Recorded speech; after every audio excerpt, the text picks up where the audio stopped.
کڑی ہو گئی۔ سر کی نظر جیسے ہی مجھ پر پڑی وہ ساکت رہ گئے۔ انہوں نے اپنا چشمہ اتار کر مجھے دیکھا اور دیکھتے رہے۔ کلاس میں خاموشی چھا گئی اور پھر جب انہیں احساس ہوا تو غصے سے بولے کہ یہ سب کیا ہے؟ اتنے کم نمبر؟ آپ یہاں پڑھنے آتی ہے یا پھر ٹائم پاس کرنے؟ انہوں نے میری بات نہیں سنی اور بہت بے عزتی کی۔ مجھے اب وہ زہر لگ رہے تھے۔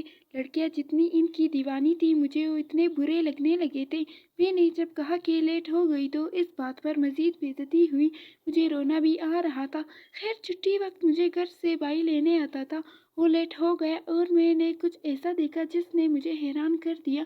میں نے ہماری کلاس کی ایک لڑکی کو سر ابرار کے ساتھ جاتے دیکھا تھا۔ پورا کالج خالی ہو چکا تھا۔ لڑکی نے دوپٹے سے اپنا منہ چھپانے کی کوشش کی تھی لیکن میں اسے پہچان گئی تھی۔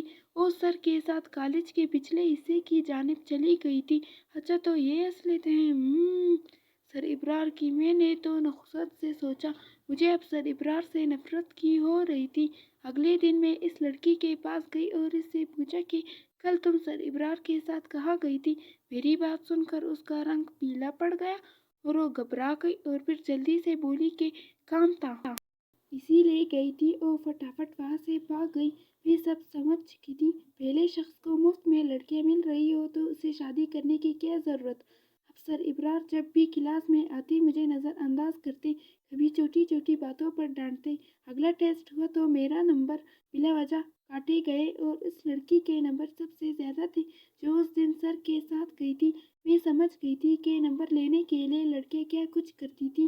مجھے اب سر ابرار سے شدید نفرت تھی اور ان لڑکیوں سے بھی جو ان کے آگے پیچھے پھرتی تھی۔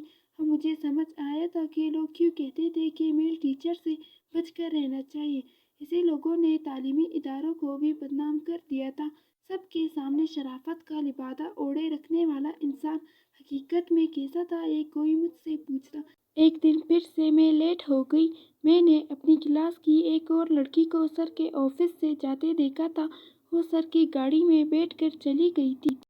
میں نے توبہ استغفار کیا تھا کہ کیسا زمانہ آ گیا تھا۔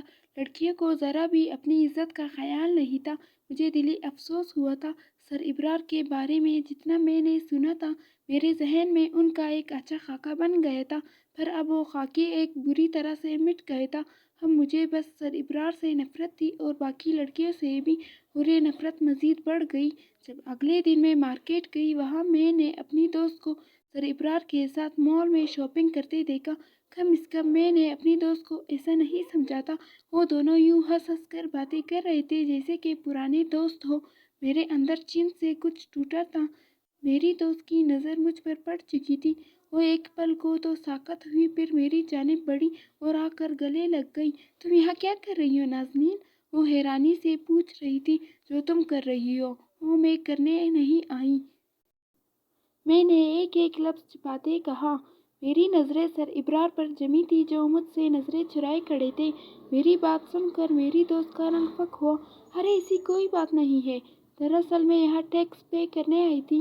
اچانک سر مل گئے تو وہ بتا رہی تھی لیکن میں نے اس کی بات کاٹ دی اور کہا کہ میں نے تم سے کوئی صفائی نہیں مانگی۔ میں ان دونوں کو وہیں چھوڑ کر واپس پلٹ آئی۔ اگلے 2 دن میں کالج نہ جا سکی۔ میری طبیعت بری طرح سے خراب تھی، تیز بخار اور بلڈ پریشر ہائی تھی۔ مجھے سمجھ نہیں آ رہا تھا کہ سر ابرار کی اصلیت کیسے سب کے سامنے لاؤں اور لڑکیوں کو کیسے سمجھاؤں کہ وہ غلط کام کر رہی ہے۔ لڑکیاں تو اپنی مرضی سے ان کے ساتھ جاتی تھی۔ سوچ سوچ کر میرا دماغ خراب ہو چکا تھا۔ میں اگلے دن کالج گئی تو فرسٹ سیمسٹر کے پیپر شروع ہو چکے تھے۔ مجھے اپنی پڑھائی پر توجہ دینی تھی لیکن میں دے نہیں پا رہی تھی۔ میرا ذہن کہیں اور ہی الجھا ہوا تھا۔ دراصل اپنی دوست پر میرا جو بھرم تھا وہ ٹوٹ چکا تھا، اور جب یقین ٹوٹتا ہے تو انسان خود بھی ٹوٹ جاتا ہے، اور میں بھی ٹوٹ گئی تھی۔ میں نے اپنی دوست سے بات چیت بند کر دی تھی، بلکہ میں نے دوستی ہی ختم کر دی تھی۔ میں اسے مکمل نظر انداز کرتی تھی۔ اس نے بہت بار مجھے سمجھانے کی کوشش کی لیکن میں نے اس کی بات ہی نہیں سنی۔ آج کل میں سر ابرار کو بھی مکمل انداز کر رہی تھی۔ جیسے تیسے کر کے میں نے پیپرز دے دیے اور جب رزلٹ آئے تو میں شاکڈ رہ گئی۔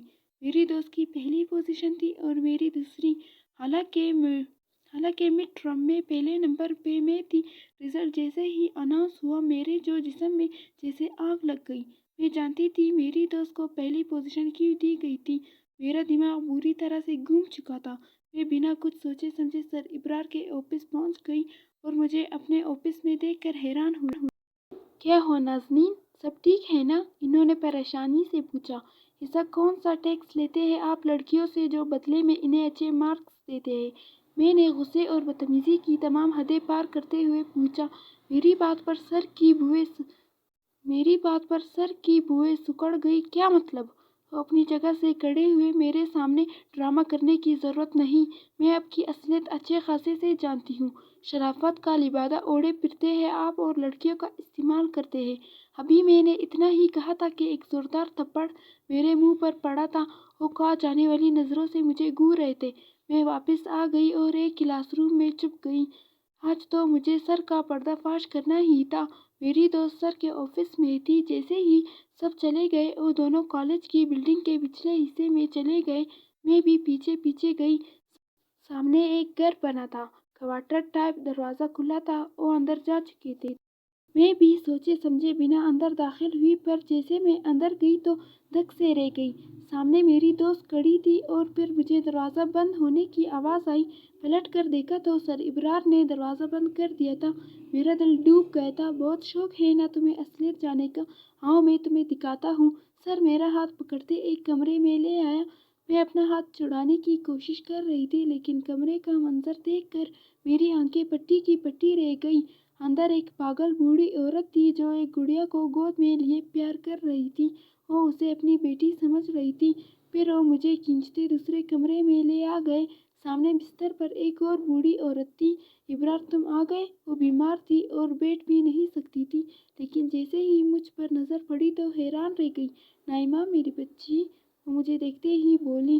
پھر وہ مجھے اپنے کمرے میں لے گیا۔ وہاں ایک لڑکی کی تصویریں تھیں۔ اس لڑکی کی شکل حیرت انگیز طور پر مجھ سے بہت ملتی تھی۔ یہ نائمہ ہے، مر چکی ہے، میری منگیتر، میری محبت۔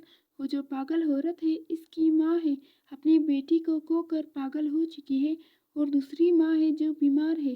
جو لڑکیاں مجھے اپنی بائی سمجھتی ہیں وہ یہاں آ جاتی ہے، امی کا دل بہل جاتا ہے، اچھا کھانا بنا دیتی ہے۔ اور جو لڑکی باہر کھڑی ہے یعنی تمہاری دوست، وہ میرے محترم استاد کی بیٹی ہے، اپنی گود میں کھلایا ہے میں نے اسے۔ یہ سنتے ہی میرا سر جھک گیا تھا۔ میں نائمہ سے اتنی محبت کرتا تھا کہ اس کے جانے کے بعد کسی کا نہیں ہو پایا۔ پھر تم کو دیکھا تو دل دھڑکا۔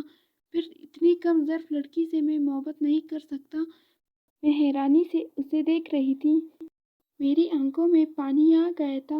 رو رو کر خود پہ غصہ آ رہا تھا۔ نفرت نے مجھے اندھا کر دیا تھا۔ میں اس لیے نظر انداز کرتا تھا تمہیں کہ تم مجھے نائمہ کی یاد دلاتی تھی۔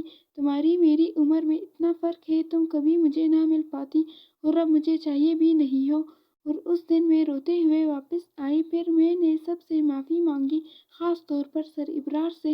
وہ مجھے اچھا لگنے لگا تھا۔ اور پھر کالج ختم ہوتے ہی میں نے اپنے گھر والوں کو منایا اور اس سے شادی کر لی۔ آج ہم دونوں ایک ساتھ خوش ہیں اور بہت خوش ہیں۔ عمر سے کوئی فرق نہیں پڑتا کیونکہ جوڑے تو اللہ بناتا ہے۔